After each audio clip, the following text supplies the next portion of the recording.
ഞാനൊരു പുതിയ വീഡിയോയിലേക്ക് എല്ലാവർക്കും സ്വാഗതം. എല്ലാവരും സുഖമായിട്ടിരിക്കുന്നു വിചാരിക്കുന്നു. ഇന്നലെ ഷബാത്തായിരുന്നു, ഇന്ന് സൺഡേ. അപ്പം ഇന്ന് നമ്മളൊരു പുതിയ ഡിഷ് ഉണ്ടാക്കാൻ പോവാണ്. അത് ചിക്കൻ്റെ വിങ്സ് വെച്ചിട്ടാണ് ഉണ്ടാക്കുന്നത്. അപ്പം ഞാൻ റെസിപ്പിയൊക്കെ പുറകെന്ന് പറയാം. ഞാനൊരു പ്രത്യേകതരം എൻ്റെ കയ്യിലൊരു സാധനം ഇരിക്കുന്നുണ്ടോ, സൂക്ഷിച്ചോണം കേട്ടോ. അപ്പം ഈ സാധനത്തിനെ പറ്റിയാണ് പറയുന്നത്. ഇതുകൊണ്ട് ഞാൻ 2-3 ഉപയോഗം ഉണ്ട്. ഒന്ന് നമ്മൾ ഈ മീൻ്റെ മുള്ള് എടുത്ത് കളയാൻ, പിന്നെ ഞാനിത് വെച്ചിട്ട് വെളുത്തുള്ളി പൊളിക്കും.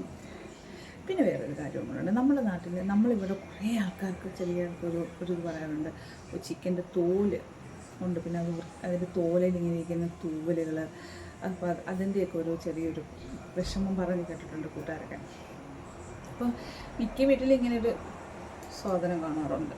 ഈ സാധനം വെച്ചിട്ട് ഞാൻ ചെയ്യുന്നത് മിക്കവാറും നമ്മളിവിടെ മേടിക്കുമ്പോഴത്തേക്കിനും എനിക്കതൊരു ഭയങ്കര ബുദ്ധിമുട്ടാണ്. അപ്പോൾ ഇവിടെ തോല് ഇവർ കളയത്തില്ല. അപ്പോൾ തോല് കളയാതാണ് ഇങ്ങനെ കിട്ടുന്നത്. ഇത് വെച്ചിട്ടാണ് ഞാനൊരു റെസിപ്പി എന്ന് പറഞ്ഞത്. അപ്പം ഇത് ഞാൻ വൃത്തിയാക്കാൻ എടുക്കുന്ന ടൂളാണിത്.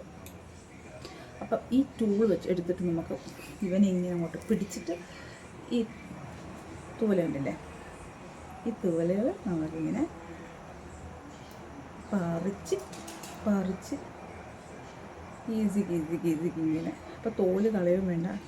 അപ്പാപ്പനും അമ്മച്ചിക്കൊക്കെ തോലുള്ള ചിക്കൻ വേണം താനും, നമുക്കൊട്ട് തിന്നാനും പറ്റത്തില്ല. അപ്പോൾ നമ്മളിത് ഇങ്ങനെ കുറേ സമയം എടുക്കുക, ഇങ്ങനെ പറിച്ച് കളയണം. അപ്പോൾ അങ്ങനെ കളഞ്ഞ് കുറേ സമയം എടുത്ത് അവിടെ ഇവിടെയൊക്കെ ഉള്ളതെല്ലാം ഇങ്ങനെ പറിച്ച് കളഞ്ഞിട്ട് നമുക്ക് ഉപയോഗിക്കാം. അപ്പം ഇതൊരു പ്രത്യേകതരം ടിപ്പാണ്. അപ്പം ഇങ്ങനെയൊക്കെയുള്ള ടിപ്പുകളും ഇസ്രയേലിലെ ഫുഡുകളും അതിൻ്റെ റെസിപ്പികളും ഒക്കെ വേണമെങ്കിൽ നിങ്ങൾ എന്നെ ഫോളോ ചെയ്തതിൻ്റെ കൂടെ കൂടണം.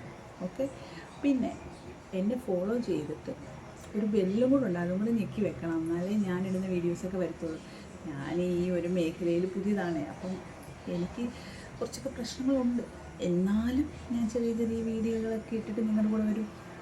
അപ്പോൾ ഇസ്രയേൽ സംബന്ധമായിട്ടുള്ള എന്ത് സംശയം നിങ്ങൾക്ക് എന്നോട് ചോദിക്കാം. എനിക്കറിയാവുന്ന കാര്യങ്ങൾ ഞാൻ പറഞ്ഞു തരാവേ. പിന്നെ എന്നെക്കാട്ടിലും അറിവുള്ളവരൊക്കെ ഇസ്രയേലിലുണ്ട് താനും, അവർക്കൊക്കെ വീഡിയോ ഇടുന്നുണ്ട്. എന്നാലും നമ്മൾ സൈഡിൽ കൂടി ഇങ്ങനെ പോയിക്കോട്ടെ. അപ്പോൾ കൂട്ടുകൂടാൻ താല്പര്യമുള്ളവർക്ക് എന്നെ ഫോളോ ചെയ്യാം. ഇങ്ങനെയുള്ള ടിപ്പുകളും ഞാൻ പറഞ്ഞു തരുന്നതായിരിക്കും. Okay, by.